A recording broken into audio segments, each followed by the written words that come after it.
Amy's House was created back in 2019 in the memory of Amy Alain as a home for people going through cancer treatments. Well, 5 years later, the home for people undergoing cancer treatments has expanded to help more families in the city. Amy's husband, Phil Alain, is the founder of Amy's House, and he joins us. Hi, Phil. Hi, Jessica. So take us back 5 years. Why did you open Amy's House? Well, when Amy was going through her cancer treatments, she quite often was in the waiting room at the Cross Cancer, and she was a very social person, and she always would talk to everybody that come in with her big smile and everything, and when she would talk to people, she found out so many times that there were people that were traveling quite a great distance just to get to the Cross Cancer to have radiation or chemo treatments, and then having to turn around and go right back again, or they'd have to get a hotel, and definitely some families don't have the budget for that kind of a thing. And when we were going through our journey, Amy and I,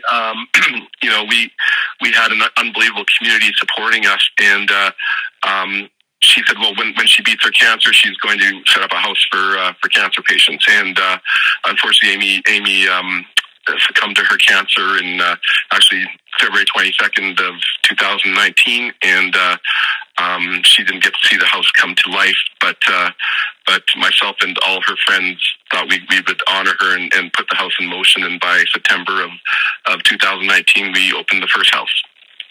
So the fact that tomorrow is 5 years from her death, how are you feeling? Well,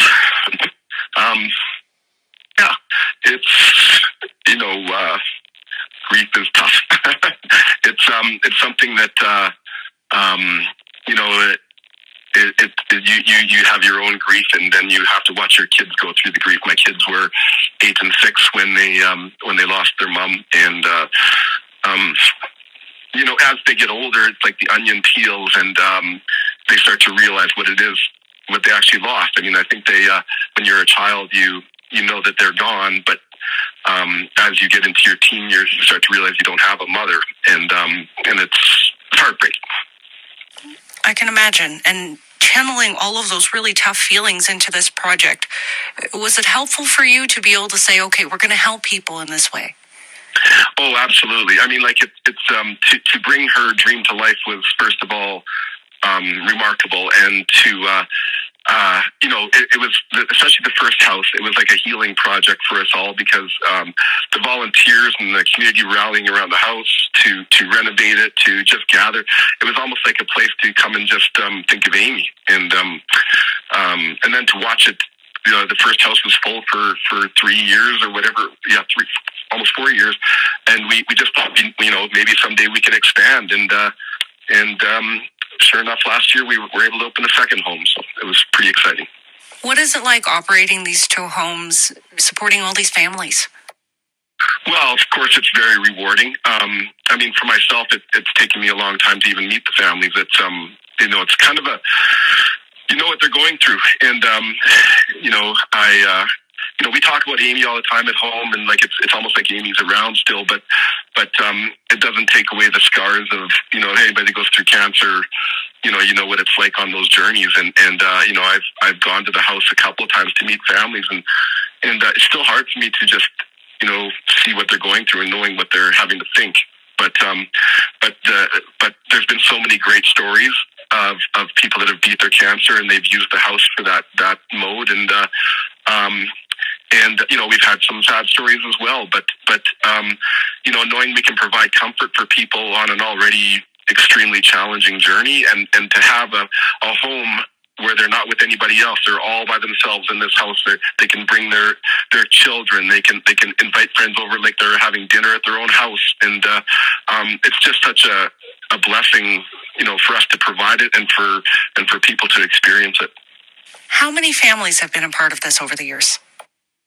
Well, I believe the number is around 47, and I think that's pretty amazing, considering some families are there. Well, we've had families there for 2 weeks, and some are there for one young man we've had coming for almost a year. So because cancer doesn't just go away overnight. It's a long journey. So and by opening the second home, we've just been able to accommodate so many more people. And one of our homes now accommodates pets, so we can actually pets are family too.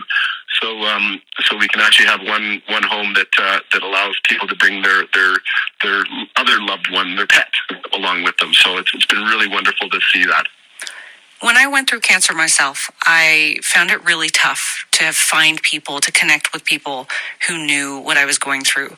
The fact that you've created that for other people, the safe space, the space where they can connect while they're going through treatment, while they're dealing with all these hard feelings, that must mean so much.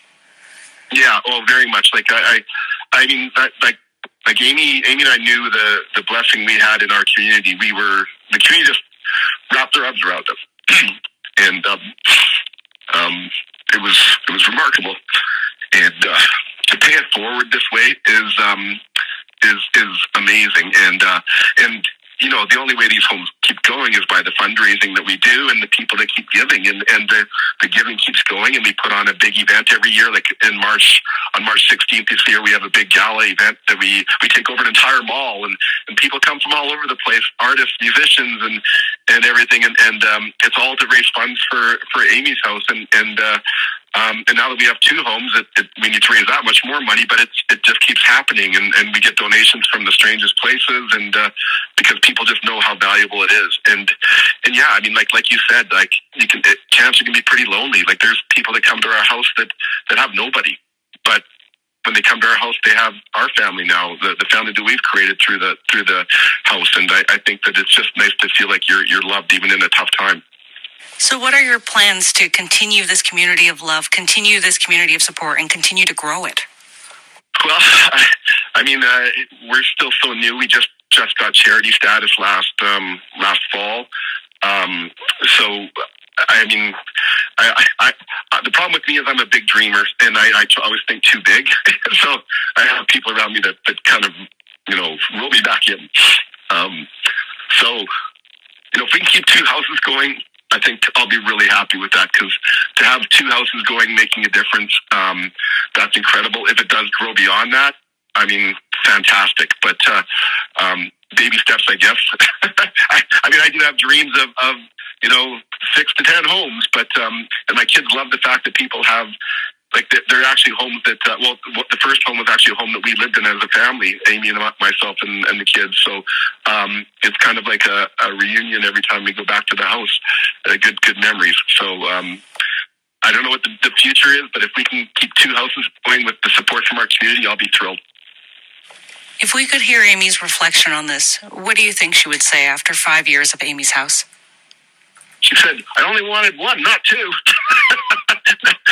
I don't know. She'd probably give me a bit of a... She used to tease me all the time that I work too hard and that I put too much on the table. But I think she'd be thrilled. I mean, if she saw what her vision has created, you know, because it is her vision.